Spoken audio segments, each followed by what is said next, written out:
بسم اللہ الرحمن الرحیم۔ سیرت طیبہ صلی اللہ علیہ وسلم، سبق نمبر 38۔ حضرت عمر رضی اللہ عنہ اسلام کی آغوش میں۔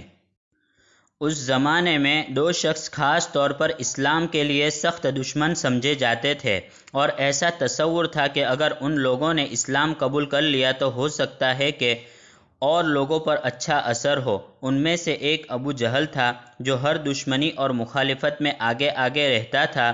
دوسرے سیدنا حضرت عمر فاروق رضی اللہ عنہ تھے، اور یہ دونوں اسلام اور مسلمانوں کے خلاف مل کر پلان بنایا کرتے تھے۔ جناب رسول اللہ صلی اللہ علیہ وسلم نے پیر کے دن دوپہر کے وقت دعا فرمائی کہ الہ العالمین، عمرو بن ہشام یعنی ابو جہل یا عمر بن الخطاب میں سے جو تجھ کو زیادہ پسند ہو، اس کے ذریعے سے اسلام کو قوت عطا فرما۔ پیر کے دن دعا ہوئی، پھر منگل کے دن دعا ہوئی، پھر بدھ کے دن دعا فرمائی، تو یہ بشارت ملی کہ انشاءاللہ یہ دعا قبول ہوگی، اور ان میں سے ایک یعنی عمر بن الخطاب کو ہدایت نصیب ہوگی۔ لوگوں کے لیے یہ تصور سے باہر کی چیز تھی کہ عمر بھی اسلام لا سکتے ہیں، لیکن اللہ کے لیے دل بدلنا کوئی مشکل تو نہیں ہے۔ ایک مرتبہ کا واقعہ ہے کہ ابو جہل نے برملا اعلان کیا کہ جو شخص محمد صلی اللہ علیہ وسلم کو شہید کر دے گا، میں اس کو 100 اونٹ دوں گا۔ حضرت فاروق اعظم رضی اللہ عنہ وہاں موجود تھے۔ انہوں نے اس سے قسم لی کہ تم جھوٹ تو نہیں بول رہے ہو، کبھی واقعہ پیش آ جائے اور تم دغا دے جاؤ۔ تو ابو جہل نے یقین دلایا۔ جب ضمانت ہو گئی تو حضرت فاروق اعظم رضی اللہ عنہ تلوار لے کر آپ صلی اللہ علیہ وسلم کے قتل کے ارادے سے نکلے۔ 100 اونٹوں کے لالچ کے ساتھ ساتھ دل میں حضور صلی اللہ علیہ وسلم کی دشمنی بھی تھی۔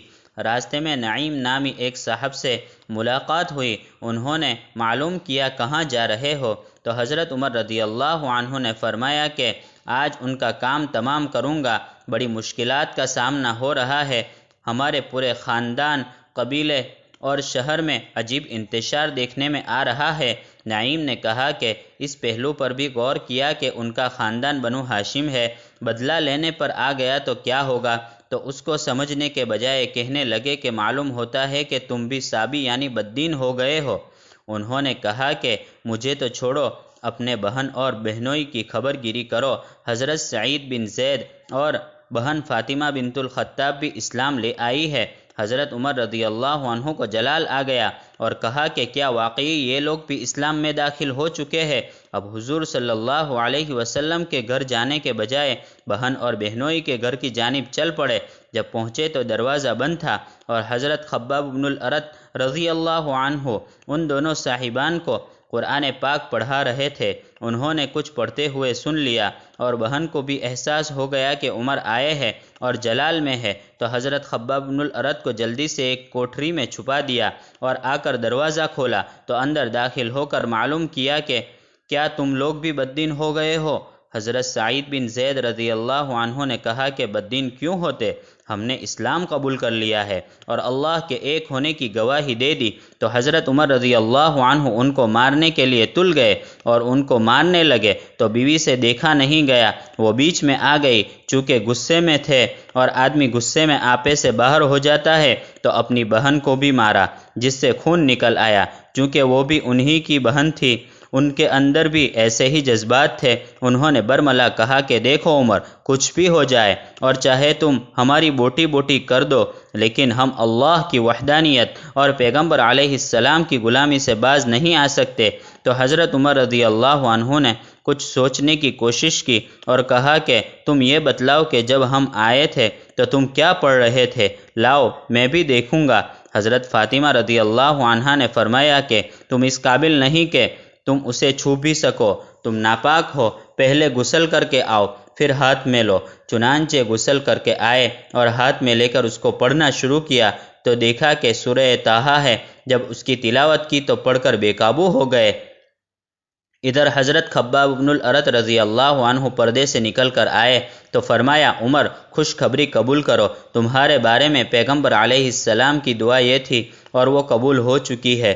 حضرت عمر رضی اللہ عنہ نے کہا کہ مجھے حضور صلی اللہ علیہ وسلم کی خدمت میں لے چلو۔ چنانچہ پیغمبر علیہ السلام کوہ صفا پر دار ارقم یعنی حضرت ارقم بن ارقم رضی اللہ عنہ کے مکان پر تشریف فرما تھے۔ یہ حضور صلی اللہ علیہ وسلم کا مکہ میں مرکز تھا جس کا دروازہ بند رہتا تھا۔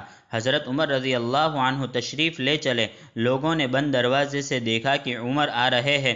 دیکھتے ہی لوگوں کو تشویش ہوئی کیونکہ ان کی شدت مشہور تھی۔ پیغمبر علیہ السلام نے فرمایا کہ فکر مت کرو، اور جو صحابہ وہاں موجود تھے انہوں نے بھی فرمایا کہ مت ڈرو، دروازہ کھول دیا جائے۔ اگر اسلام لے کر آتے ہیں تو بہت اچھی بات ہے، ورنہ تو اللہ مالک ہے۔ چنانچہ حضور پاک صلی اللہ علیہ وسلم کی خدمت میں حاضر ہو کر اسلام قبول کیا۔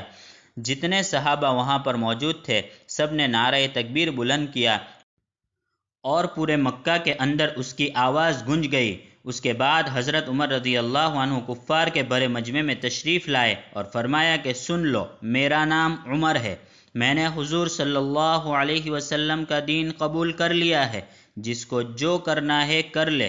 حضرت عمر رضی اللہ عنہ کے اسلام لانے کے بعد وہ صحابہ جو چھپ چھپ کر نمازیں پڑھتے تھے ان کو یہ دھارس پیدا ہو گئی کہ وہ برملا مسجد حرام میں آ کر نماز پڑھتے تھے، کسی کو روکنے کی ہمت نہ ہوتی تھی۔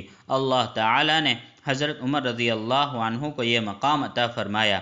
حضرات علماء کرام نے لکھا ہے کہ حضرت عمر رضی اللہ عنہ مراد پیغمبر ہے۔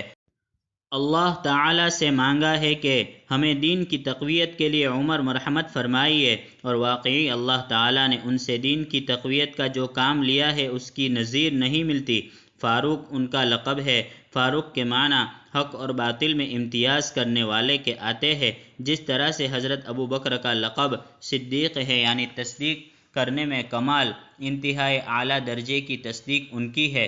حضور پاک صلی اللہ علیہ وسلم نے فرمایا تھا کہ عمر، تمہارا حال یہ ہے کہ اگر کسی گلی سے گزر جاؤ تو شیطان آتا ہوا راستہ کاٹ دیتا ہے کہ عمر آ رہے ہیں۔